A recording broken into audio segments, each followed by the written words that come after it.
आपण रुई 36 येथे तालुका नगर जिल्हा नगर येथे आलेलो आहे. तर तुरीवर आलेला रिझल्ट कसं काय ते इथले शेतकरी त्यांचं नाव आणि गाव हे सांगतील. कसा हॅलो. रिझल्ट आला आणि किती काय केलं.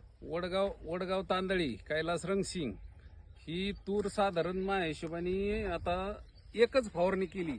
2-2.5 महिनेच तूर झालेली. एक फवारणी केली. आता याला फुलं आल्यावर एक फवारणी करायची. ही फवारणी केली ना परत फुल गळवत नाही. फुल त्याची जोप वाढती आणि त्याची शेंग सुद्धा लांबती आणि याचा पोत सुद्धा चांगला राहतो. फुलगळ होत नाही.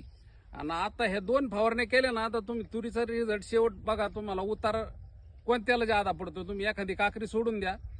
आधी बघा आम्ही 3-4 वर्ष झालं ह्याच प्रयोग चालू आहे. हीच गोळी वापरतो आणि हाच कार्यक्रम एकदम सक्सेस आहे.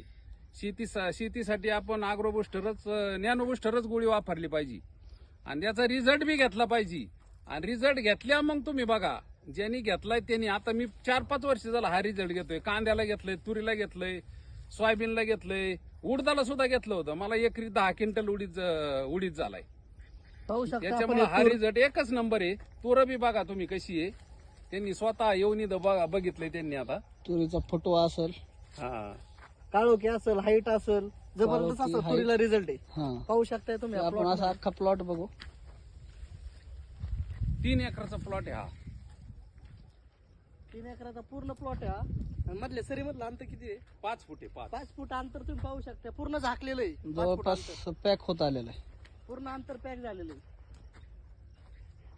नॅनो बुस्टरचा जबरदस्त तुरीसाठी रिझल्ट आहे.